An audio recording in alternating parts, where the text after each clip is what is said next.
Hi, my name is Muzamil Muzman. We are from Road 7. Welcome to our body site facility where safety is our top priority in this video. We will focus on the hazard identification and control measure in one of the 5 critical areas, which is the compressor room. Now, let's get to the compressor room. Right, most, let me explain about the purpose of the compressor. Hi, my name is Tanalishmi. I'm from Group 7. Today I want to explain about the purpose of the air compressor. It's a device that converts power using an electrical motor diesel engine into potential energy stored in compressed air.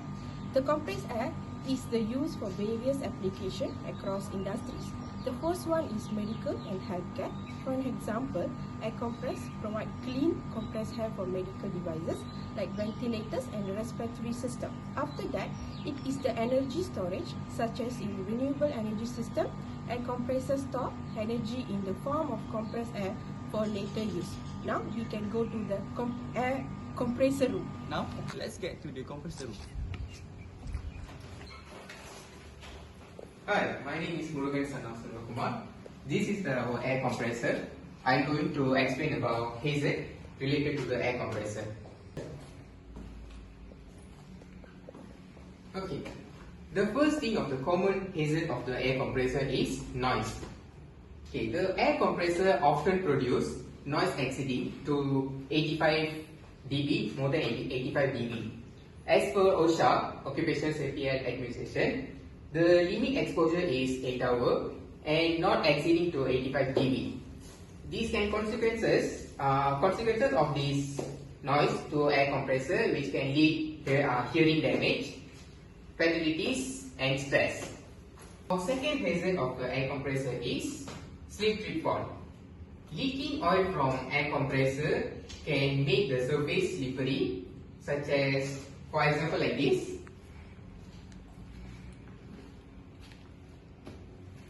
And then can cause also from poor housekeeping after doing maintenance for air compressor.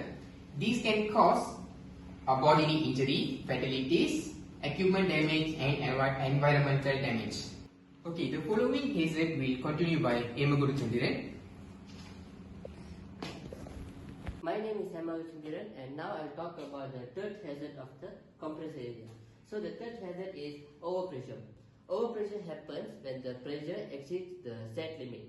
So this can cause equipment failure and also explosion. Sometimes sudden pressure release also can happen in this compressor area. Okay.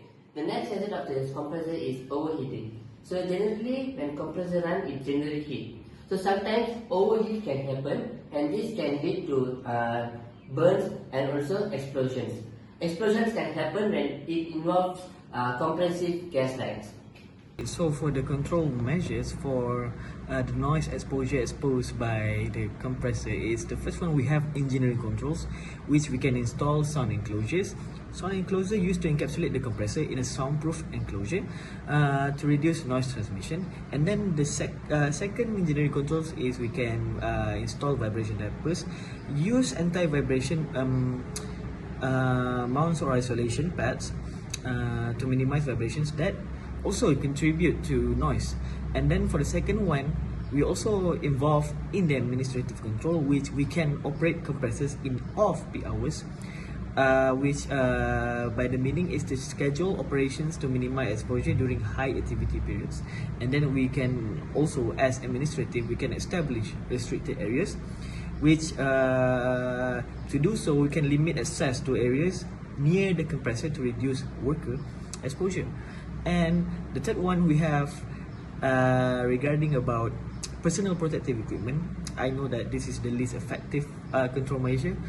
First, we can provide hearing protection. We can equip the workers with earmuffs, earplugs, and also to reduce, the noise reduction ratings (NRR).